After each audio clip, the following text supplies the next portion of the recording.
डाकिनी ननद। लठैतपुर नाम के एक छोटे से गांव में निर्मला अपने परिवार के साथ रहती थी। निर्मला के बेटे बहू बहुत ही अच्छे थे और उसकी बहुत इज्जत करते थे। पर इतने खुशहाल परिवार पर दुखों का पहाड़ टूटने वाला था। न जाने किसकी नज़र निर्मला निवास को लगी कि एक भला पूरा परिवार पूरी तरह बिखर कर रह गया। माँ जी, सुबह के 11 बज गए, आपने अभी तक नाश्ता नहीं किया। ऐसे तो तबीयत खराब हो जाएगी ना आपकी माँ जी। चलिए नाश्ता कर लीजिए अब। अरे बहू, मैं खा लूंगी। मेरे कारण तू भूखी मत रहा कर। मुझे पता है तूने भी नाश्ता नहीं किया होगा। मेरी छोड़िए, ये भी भूखे ही काम पर गए हैं। हे भगवान, तुम लोग भी ना, इस जमाने में जहाँ सब अपने बूढ़े माँ बाप को घर से निकाल देते हैं, तुम लोग मेरी इतनी फिक्र करते हो। जरूर पिछले जन्म में कुछ अच्छे कर्म किए होंगे मैंने, जो इतनी फिक्र करने वाला बेटा और इतनी प्यारी बहू मिले हैं। जा लेकर आ खाना, दोनों साथ खाएंगे। दोनों खाना खा ही रहे होते हैं कि तभी अपना सामान हाथ में उठाए चीखती हुई रश्मि घर पर आती है। माँ, माँ कहाँ हो तुम? अपनी बेटी को भिखारियों के यहाँ दे दिया और खुद की बहू है जो देखो सिठानी बनी बैठी है। अरे दीदी, क्या हुआ? आप इतने गुस्से में क्यों हैं? आइए बैठिए, मैं आपके लिए पानी लाती हूँ। अरे निकम्मी, ये सब ड्रामा मेरे सामने मत कर। तुम दोनों की चालाकियों को मैं अच्छे से समझती हूँ। तुम लोगों ने माँ को तो अपने वश में कर लिया, पर इन चिकनी चुपड़ी बातों से मुझे नहीं बहला पाओगे। मैं इस घर में अपना हिस्सा लेने आई हूँ। ये सब क्या कह रही हो तुम रश्मि? तुम्हारे बाबूजी के जाने के बाद तुम्हारे भाई ने अपनी जमीन गिरवी रखकर तुम्हारी शादी की। जो कुछ भी हमारे पास था सब कुछ तुम्हारी शादी में लगा दिया, और दामाद जी के पास तो किसी चीज की कमी नहीं है। फिर ऐसा क्यों कह रही है बेटा? जिस जमीन को गिरवी रखकर मेरी शादी की गई थी ना, वो भी बाबूजी की ही थी माँ।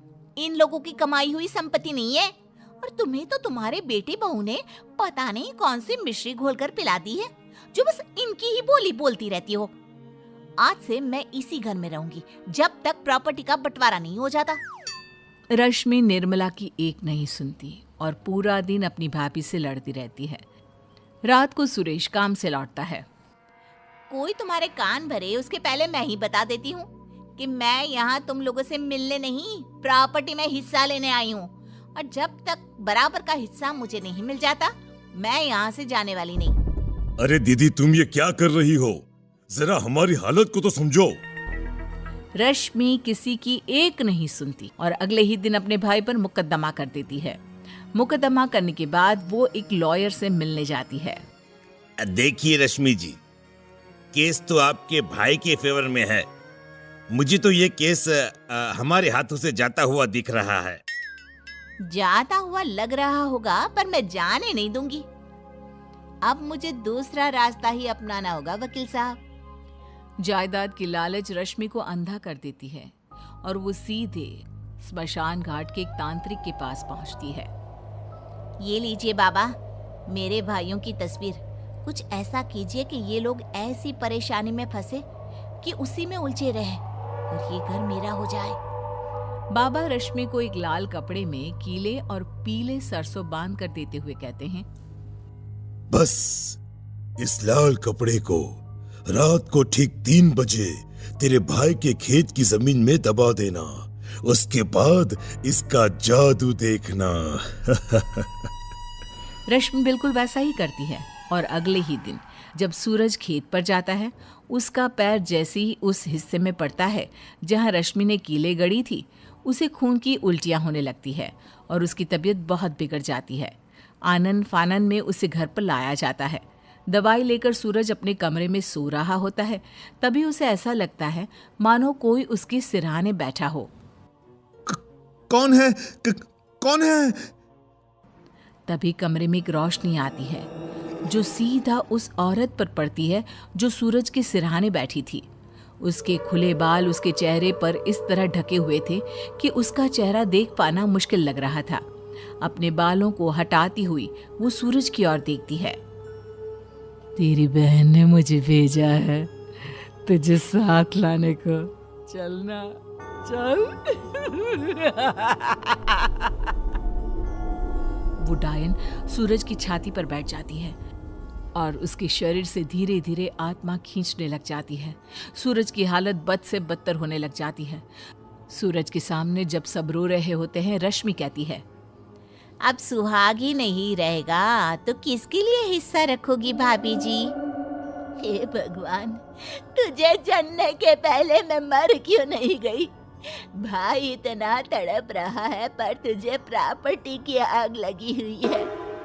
अरे अब बहुत हुआ। मेरे बाप समान भाई की ऐसी हालत देखकर भी तुझे दया नहीं आई। तुझे इस घर से एक कौड़ी भी नहीं मिलेगी। निकल जा यहां से, निकल। रश्मि सबके सामने घर से निकल जाती है और वापस बाबा के पास चली जाती है। बाबा, सुरेश तो मर गया पर प्रॉपर्टी का कुछ भी मेरे हाथ न लगा। कुछ कीजिए, कोई रहे ना रहे, अब तो सब कुछ मुझे मेरे नाम चाहिए बस। बाबा रश्मि को राख और एक शीशे की कटोरी देते हुए कहते हैं, ये लो, इस कटोरी को अपने घर की छत पर तोड़ देना और इस राख को अपने घर के चारों ओर बिखेर देना। फिर वो घर हमेशा के लिए तुम्हारा होगा। पर याद रखना, ये काला जादू जितना देता है उससे ज्यादा लेता भी है। क्या ले लेगा मेरा? मैं नहीं डरती किसी से। रश्मि रात के अंधेरे में कटोरी और राख लेकर निकलती है। वो घर पहुंचने वाली होती है कि रास्ते में एक पत्थर से टकराकर वो कटोरी उसके हाथ से टूट जाती है और हर तरफ राख गिर जाती है। तुमने मुझे बुलाया? ले मैं आ गई। ताजा ताजा मांस।